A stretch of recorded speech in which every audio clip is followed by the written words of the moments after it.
ক্ষমতায় যাওয়া নয়, দেশে সুশাসন প্রতিষ্ঠা করাই জামায়াতে ইসলামীর উদ্দেশ্য জানালেন দলটির আমির ডাক্তার শফিকুর রহমান। দুপুরে যশোর ঈদগাহ ময়দানে জেলা জামায়াতে ইসলামীর কর্মী সম্মেলনে একথা জানান তিনি। বলেন, আওয়ামী লীগ দেশকে উন্নয়নের মহাসড়কে উঠিয়েছিল দাবি করলেও হাহাকার চলছে। তাদের লুটপাটের কারণে ব্যবসা বাণিজ্য সব বন্ধ হয়ে গেছে। স্বৈরাচার চলে গেলেও এখনও দেশ চাঁদাবাজ ও দখলদার মুক্ত হয়নি।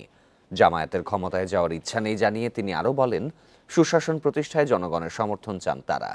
এ সময় জামায়াত ধনী গরিবের বৈষম্যহীন রাষ্ট্র দেখতে চায় বলেও জানান ডাক্তার শফিকুর রহমান। ক্ষমতায় যাওয়া আমাদের উদ্দেশ্য নয়, দেশে একটা সুশাসন কায়েম করা আমাদের মূলত উদ্দেশ্য। বাংলাদেশ জামাত ইসলামী এমন একটা রাষ্ট্রের স্বপ্ন দেখে, যেই রাষ্ট্রে আকাশ এবং পাতালের ব্যবধান থাকবে না নাগরিকদের মাধ্যমে। কেউ গাছতলায় আর কেউ বিষতলায়, এটা হবে না অবস্থা। একটা সামঞ্জস্য থাকবে, সমতা নয় ভারসাম্য থাকবে ইনশাআল্লাহ।